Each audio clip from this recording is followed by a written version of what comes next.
여러분이 사람이 되려면 순진한 것이 끝이면 안 됩니다. 거짓말하면 안 된다, 그런 말들로 대표되는 우리 신앙관들은 거짓말 안 하고 주일 안 빼먹고 이런 것들로 눈금이 되어 있기 때문에 하나님이 무엇을 만드는지를 모릅니다. 순진무상, 열심무상으로 자기를 속일 수가 없습니다. 거짓말은 살아보면서 경험하셨겠지만 안 할 수가 없습니다. 거짓말을 안 하는 것들은 바보들만 안 합니다. 생각이 없어야 하는 겁니다. 왜 거짓말을 해야 되는가? 정답을 아는데 그걸 할 수가 없는 겁니다. 부모의 소원을 아는데 그 결과를 만들 수가 없습니다. 이번 시험 잘 봤어? 일단 화를 면하고 봐야죠. 잘 봤어요. 100점 같아요. 86점이 돼서 나온 겁니다. 너 왜 거짓말했어? 이럴 리가 없는데요. 우리는 히브리서 11장에서 성경이 말하는 믿음에 관한 내용을 읽고 있습니다. 믿음이란 상대를 신뢰하는 것이며 성실한 것이고, 그래서 상호 간에 어떤 우정이나 애정이나 그 이상의 위로나 감사라는 것을 결실하는 것입니다. 모든 종교라는 것은 신과 그를 믿는 신자가 있어야 존재하는데, 신이 어떤 신인가를 설명해야 되고, 신자들은 그 신을 믿으면 어떤 보상을 받을 수 있는지, 그 관계는 어떻게 성립시킬 수 있는지를 배워야 합니다. 성경은 하나님과 우리 사이에 그 관계가 사랑과 믿음이라고 얘기함으로써 보통 종교심에서 말하는 두려운 신, 달래고 만족시켜주면 우리의 소원을 보상으로 주시는 신과는 전혀 다르게 자신을 설명하십니다. 일반적으로 모든 신은 그 권력 때문에 신자들의 두려움의 대상이고, 조심하는, 그 충성하는 표현이 많은 재물 또는 자기 희생, 자해라는 방법으로 신을 감동시키려 하지만, 우리는 거꾸로 신이 우리를 만들었고 목적하고 내용과 운명에 대하여 책임을 지겠다, 그러는 신을 만난 것입니다. 그러니 우리가 어떤 치성을 드리면, 어떤 제물을 바치면 하나님이 내 소원을 들어줄까라는 공식은 성립하지 않습니다. 그것은 하나님을 속이는 것이 되며, 하나님이 구약 내내 지적하는 바와 같이 그건 우상이다, 그러는 거죠. 우상은 뭐냐 하면 내 필요를 채우는 방법으로 신을 조작할 수 있는 것이 우상입니다. 그 우상은 계획도 없고 의지도 없고 설명도 없습니다. 그런데 우리는 반복적으로 우리 하나님에게 우리가 알고 있는 방식으로 치성을 드려서 내 소원을 채우려 하는 바람에 늘 어긋납니다. 그래서 우리는 이 하나님이 그 아들을 보내어 십자가로 우리를 구원하여 우리의 죄를 사하시고 지옥 갈 우리의 운명을 천국을 가게 했다라는 사실을 믿지만, 그게 무슨 말인지 제대로 이해하는 데는 상당한 시간이 필요합니다. 뭘 이해해야 되느냐? 하나님이 우리를 죄에서 구하여 천국을 가게 한다는 그 일의 시작은 어디서부터 출발하는가? 우리는 그것이 은혜임을 알고 있습니다. 은혜는 공짜고 값없이인데 성경이 말하는 은혜는 하나님의 의지입니다. 여기서 의지는 하나님이 목적한 바를 관철시키기 위하여 어떤 조건이나 어떤 관계에서도 그 목적을 포기하지 않는 것이 은혜입니다. 지옥 갈 데서 구해준 것이 아니라 천국으로 데려가려는 것입니다. 데려가면 될 것 아니냐? 거기가 현실이죠. 왜? 십자가로 구원을 했는데 고달픈 인생에 방치하시는가? 아무리 열심을 부려도 우리에게 만족을 주시지 않는가? 여기를 성경은 설명하고자 합니다. 오늘 본 본문과 같이 이 믿음장은 저들이 어떻게 하나님을 믿어서 아무 보상도 없는 인생을 철저히 지켰는가를 설명하는 게 아니라 우리가 오늘 본문에 읽은 대로 아브라함은 갈 바를 알지 못하고 떠났고 이방에 있는 것까지 나그네 인생을 살았고 자식들과 함께 자식 때에도 보상을 받지 못하고 장막에 거했다. 이게 믿음장이 하는 말입니다. 그럼 이게 어떻게 된 일이냐? 저들은 자기네 결과를 알지 못했다. 붙들려 나왔다. 왜 그들은 붙들러 나왔느냐?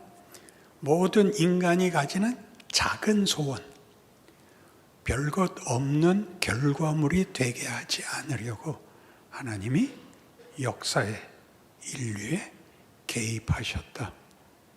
그래서 아브라함이나 이삭이나 야곱은 우리가 아는 보상에 머무르지 않았다. 머무를 수 없었다. 그들은 약속을 받지 못하고 죽었다. 왜냐하면 그 너머에 있는 것이기 때문이다. 이게 지금 히브리서 믿음장에서 하고 싶은 이야기인 것입니다. 하나님은 그들의 하나님이기를 기뻐하셨고 하나님이 준비한 목적지에 가도록 그들의 생애에 개입하셨다. 그 믿음은 뭐냐? 하나님이 대상에 대하여 가지는 상대입니다. 대상에 대하여 가지는 하나님의 정이며 의리며 관계입니다. 은혜라는 것을 베풀어서 공짜로 우리가 목적하지도 않고 알지도 못한 데를 데려가기 위해서 죄와 사망에서 꺼낸 하나님은 도대체 그 동력이 무엇 때문에 발발하는가? 우리를 믿음의 대상으로 요구하기 때문이다. 그게 믿음입니다. 믿음은 둘 사이의 관계며 교제며 기쁨이라고 말합니다. 우리는 믿음이 방법론이 돼서 믿습니다를 반복하여 외침으로써 믿음을 지키고 진정성이 있다고 얘기를 하는데 하나님은 내가 너희에 대하여 어떤 방식, 세상이 알고 있는 어떤 방식, 치성, 자기 희생, 봉사, 선행 같은 거 다 아니다. 나는 너희에게 아버지가 되고 나는 너희를 내 자식으로 만들었다. 너희가 내가 누구인지를 알고 너희가 나에게 누구인지를 알아. 한 인격과 인격 사이에만 가질 수 있는 믿음과 사랑을 함께 하자. 이것이 기독교입니다. 하나님이 이 일을 우리를 그 대상으로 삼았다는 것, 하나님이 우리에게 누구이신가 하는 문제에 대하여 같은 히브리서 2장에 가시면 이런 놀라운 설명이 있습니다. 히브리서 2장 5절 이하의 말씀을 제가 읽으면서 설명할 테니까 잘 따라오시기 바랍니다. 하나님이 우리에게 말하는 바 장차 올 세상을 천사들에게 복종하게 하심이 아니니라. 이 무슨 말이냐면 착하게 살면 천국 가는 것 아니다 이런 얘기입니다. 우리에게 천사는 도덕적으로 결함이 없는 존재입니다. 착하면 천국 가는 얘기가 아니다. 가슴에 찔리셔야 됩니다. 이것 외에는 신앙 방법을 모르고 있으니까요. 그러나 누구인가 어디에서 증언하여 이르되 사람이 무엇이기에 주께서 그를 생각하시며 인자가 무엇이기에 주께서 그를 돌보시나이까.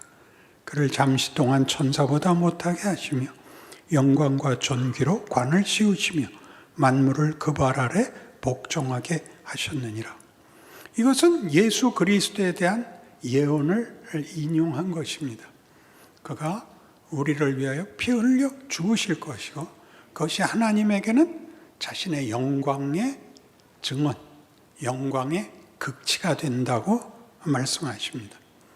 근데 이 인용은 시편 8편인데 거기에서는 사람이 무엇이 관대가 예수가 아니라 우리 모든 인류입니다. 여호와 우리 주여 주의 이름이 온 땅에 어찌 그리 아름다운지요.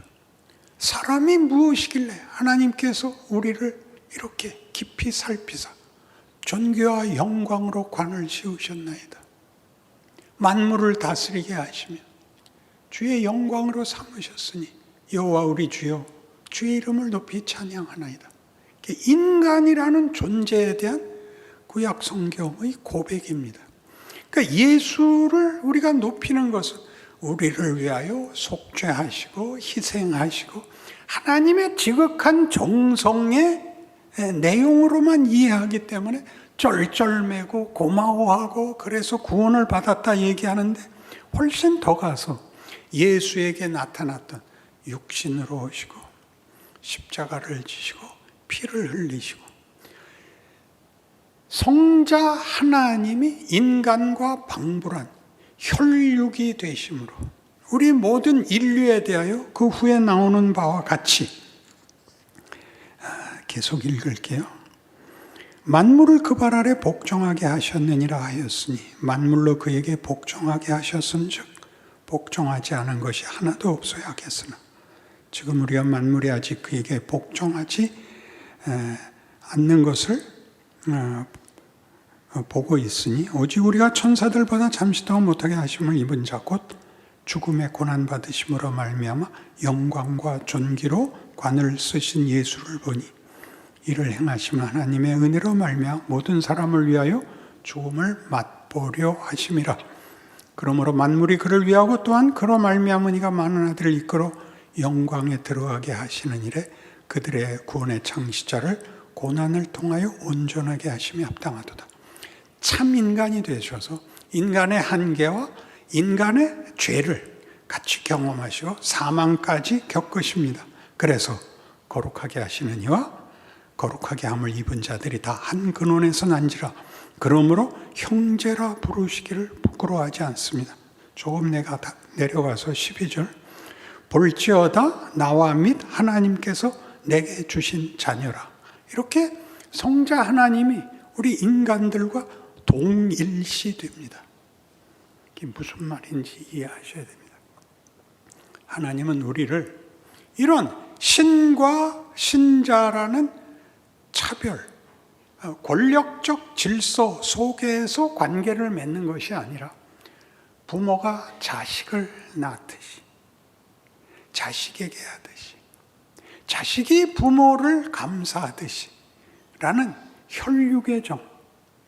그러니까 믿음이라는 것은 바쳐야 될 정성이 아니라 존재론에 있어서 관계론에 있어서 하나님이 우리를 가족으로 대한다 그런 뜻입니다. 그러니 무슨 나중에 로마서 8장에 나오는 바와 같이 하나님이 우리를 위하시면 누가 우리를 대적하리요. 그 아들을 주시니가 어찌 그 아들과 함께 모든 것을 우리에게 은사로 주지 아니하시겠느냐. 이런 말들이 무슨 말들인지를 알아야 됩니다.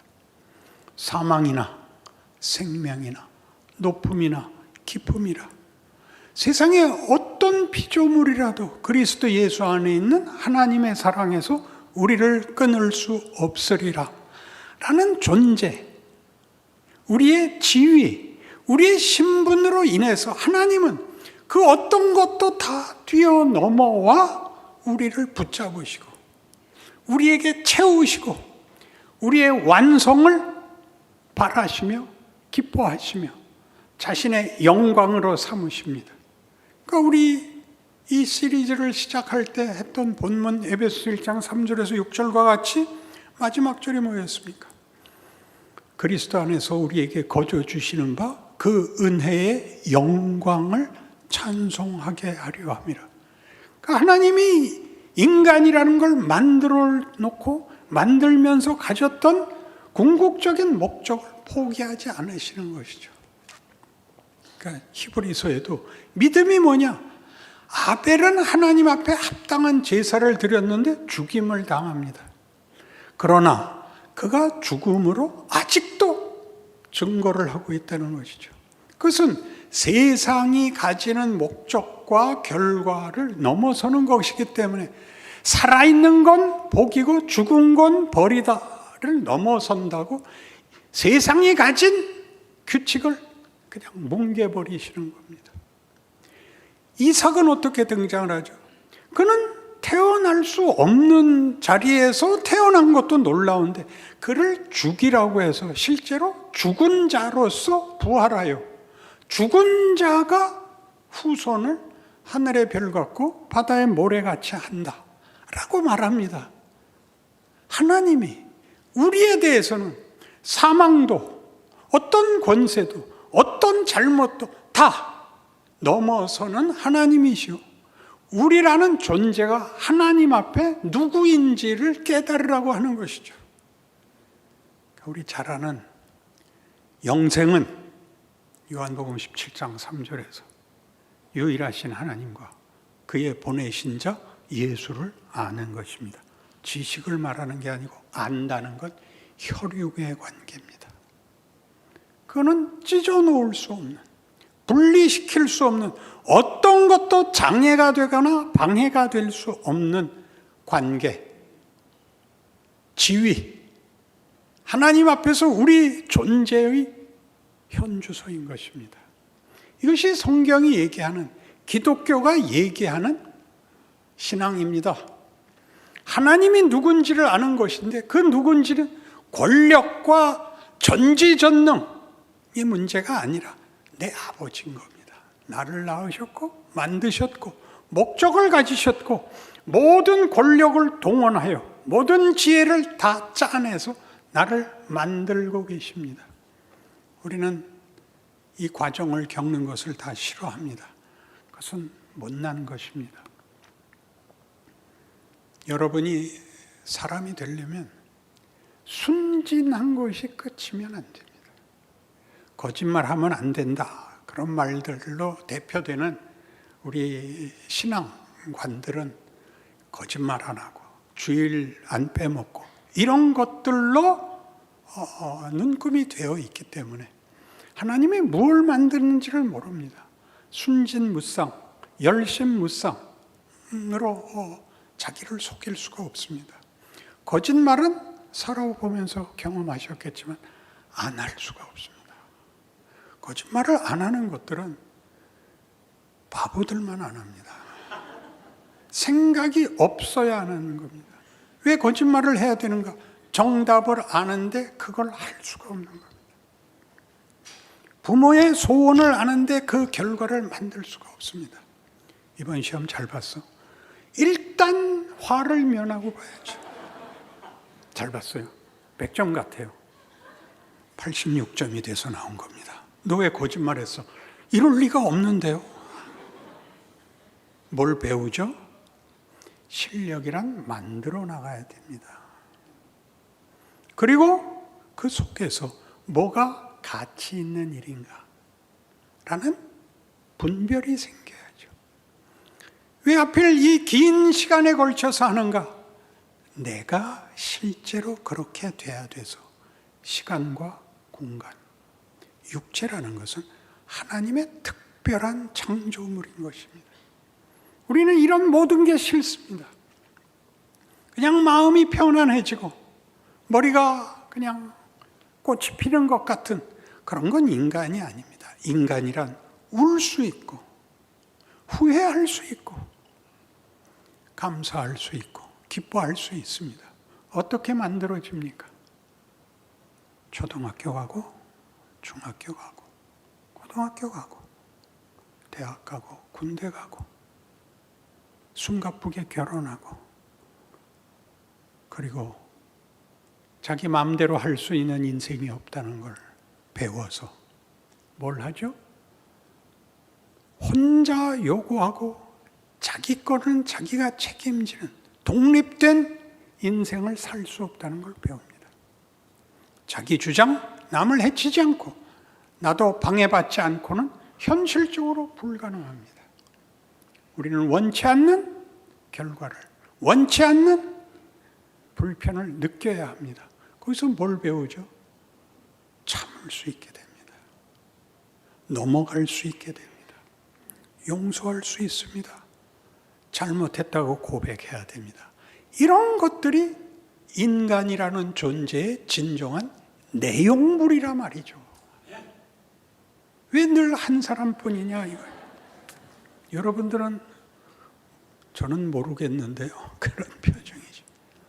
이것들이 사람을 만듭니다.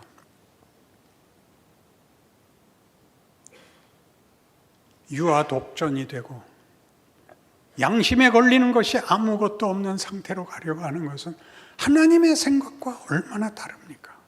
우린 당장 십자가에서 보죠. 십자가가 믿지 않는 자들에게는 미련한 거죠.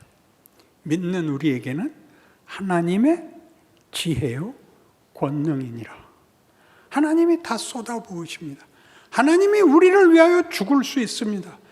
부모의 마음 아닌가요? 부모가 돼보지 않고는 이걸 모릅니다. 자식을 위해서라면 기꺼이 죽을 수 있습니다. 자식은 언제 철이 드나요? 자기 자식을 기르면 그때 알게 됩니다. 그거는 무슨 보복도 아니고 너도 너 같은 자식 하나 낳아서 살아봐라 이런 말의 결과물이 아니라 하나님이 끝없이 우리를 완숙하게 열매가 되게 하신다는 뜻입니다. 그 인생을 삶으로써 우리가 견디는 모든 일들 앞에 여러분들이 하나님 이게 뭐예요? 이렇게 얘기하는 것이 이사야 40장에서 역사적으로 이렇게 증언되고 있습니다. 이사야 40장. 때는 이스라엘이 바벨론으로 포로가 되고 하나님께서 포로된 백성들에게 내가 너희를 구원할 것이다. 걱정 마라. 너희는 본토로 돌아오고 다시 하나님과 관계를 맺게 된다. 하는 것이 40장부터의 이야기입니다. 그런데 12절 보시면 누가 손바닥으로 바닷물을 헤아렸으며 뼘으로 하늘을 쟀으며 땅에 티끌을 되에 담아보았으며 접시 저울로 산들을 막대 저울로 언덕들을 달아보았으랴. 누가 여호와의 영을 지도하였으며 그의 모사가 되어 그를 가르쳤으랴. 그가 누구와 더불어 의논하셨으며 누가 그를 교훈하셨으며 그에게 정의의 길로 가르쳤으며 지식을 가르쳤으며 통달의 도를 보여주었느냐. 보라, 그에게는 열방이 통해 한 방울 물과 같고 저울의 작은 티끌 같으며 섬들은 떠오르는 먼지 같으리니 레바논은 땔감에도 부족하겠고 그 짐승들은 번제에도 부족할 것이라. 그의 앞에는 모든 열방이 아무것도 아니라 그는 그들을 없는 것 같이 빈 것 같이 여기시느니라. 이스라엘은 바벨론의 포로가 됐습니다. 그들은 어이가 없고 이해할 수 없었습니다. 하나님을 믿는 백성이 왜 이 땅에 포로로 끌려오도록 우리 하나님은 외면하셨는가? 하나님은 말씀하십니다. 이 세상은 나한테는 한 방울의 물 같고 한 점의 먼지에 불과하다. 나는 하나님이다. 근데 왜 이런 일이 생겼느냐? 돌아봐라. 그렇게 27절 야곱아 어찌하여 네가 말하며 이스라엘아 네가 이르기를 내 길은 여호와께 숨겨졌으며 내 송사는 내 하나님에게서 벗어난다 하느냐? 너는 알지 못하였느냐? 듣지 못하였느냐? 영원하신 하나님 여호와 땅끝까지 창조하신 이는 피곤하지 않으시며 곤비하지 않으시며 명철이 한이 없으시며 피곤한 자에게는 능력을 주시며 무능한 자에게는 힘을 더하시나니 소년이라도 피곤하며 곤비하며 장정이라도 넘어지며 쓰러지되 오직 여호와를 앙망하는 자는 새 힘을 얻으리니 독수리가 날개치며 올라감 같을 것이요 다른 박지라 해도 곤비하지 아니하겠고 걸어가도 피곤하지 아니하리로다. 이게 무슨 답입니까? 너희는 왜 내가 너희를 배신했다, 내가 너희의 기대를 저버렸다, 우리는 하나님 앞에 아무것도 아니란 말입니까? 이렇게 자꾸 하소연을 하는데 내가 온 세상을 언제라도 쓸어버릴 수 있고 조각낼 수 있고 다시 만들 수 있느니가 왜 그랬겠느냐? 내가 뭘 하려고 그러는지 너희 모르겠느냐? 너희는 나를 우상시했다. 너희의 필요를 채우기 위해 나를 찾아왔다. 나를 얼렁뚱땅 속여 넘겨서 너희 배를 채우려고 했다. 그것은 무슨 욕심이 아니라 어리석음이었다. 나는 너희를 그런 목적으로 만들지 않았다. 그러나 너희는 이렇게 당하고도 모른다. 너희는 원망에 찼을 뿐이다. 너희가 원하는 게 뭐냐? 우리 모두 원하는 거죠. 평안이죠, 평안. 생각 안 해도 되는 인생. 아무 생각 없이 살게 해 주십시오. 그렇게 머리를 그냥 딱 비우게 해 주십시오가 우리의 소원이고, 하나님은 끊임없이 내가 너희를 볶는 것은, 너희에게 고통을 요구하는 것은 너희를 진정한 존재를 만들기 위함이다. 그렇게 말하는 것입니다. 오죽하면 너희를 구하는 방법도 내 아들을 보내서 십자가에서 피 흘려 죽어야 되는 식으로 했겠느냐. 하나님의 진정성도 육체로, 역사로, 구체적으로 내가 보였다. 너희도 그래야 된다. 나는 이렇게 함으로 하나님인 것을 충분히 설명했다. 너희는 내 자식인 것을, 내가 너희에게 요구하는 것에 대해 너희 인생을 걸고 너희 육체를 걸고 너희의 현실을 걸고 여기까지 와야 된다. 타협은 없다. 포기도 없다. 그렇게 말하는 것입니다. 한 사람만 더 해주시면 안 될까요? 이것은 고함 질러서 될 문제가 아니라 인생과 현실과 기독교 신앙을 어떻게 연결해야 되는가 하는 면에서 여러분들이 우상을 섬기는 것과는 전혀 다른 이해를 갖지 못하면 여러분의 기도는 밤낮 허공을 치게 됩니다. 여러분의 현실은 밤낮 원망이 되고 맙니다. 평안을 찾으라는 것이 아닙니다. 하나님이 요구한 자리에 오기 위해서는 어떤 길을 걸어야 하는지를 알아야 되는 것이죠. 야곱아, 이 바보 같은 놈아 라는 것은 저주하는 것이나 포기하려는 욕설이 아니라 애타는 소리 아닙니까? 그래서 누가복음 15장에 탕자의 비유를 봅시다. 탕자가 나갔다가 돌아오죠. 아버지가 기쁘게 맞고, 야, 죽었던 내 자식이 돌아왔다. 야, 잔치를 열어라. 송아지를 잡아라. 풍악을 올려라. 큰아들이 밭에서 일하다 돌아옵니다. 이게 무슨 소리냐? 당신의 동생이 돌아와서 아버지가 기뻐서 잔치를 열었습니다. 아버지가 나오죠. 얘야, 네 동생이 돌아왔다. 우리 들어가서 함께 즐기자. 나는 못 들어갑니다. 나는 한 번도 아버지의 명령을 어긴 적이 없는데 나와 내 친구들에게는 염소 새끼 한 마리도 잡아준 적이 없습니다. 얘야, 내 것이다. 네 거 아니냐. 그러니까 우리는 뭘 달래는 거예요? 염소 새끼 하나 달래는 거 아니에요. 예수를 믿어서 달래는 게 결국 염소 새끼. 왜 다 새끼죠? 그 얼마나 어리석은 거예요. 인생을 살면서 누구나 부닥치는 거죠. 인문학에서 간 맨 마지막 질문이 뭐예요? 인생이 뭐냐? 인간의 가치가 뭐냐? 답이 없다. 예, 왔잖아요. 성경은 그 답을 얘기하잖아요.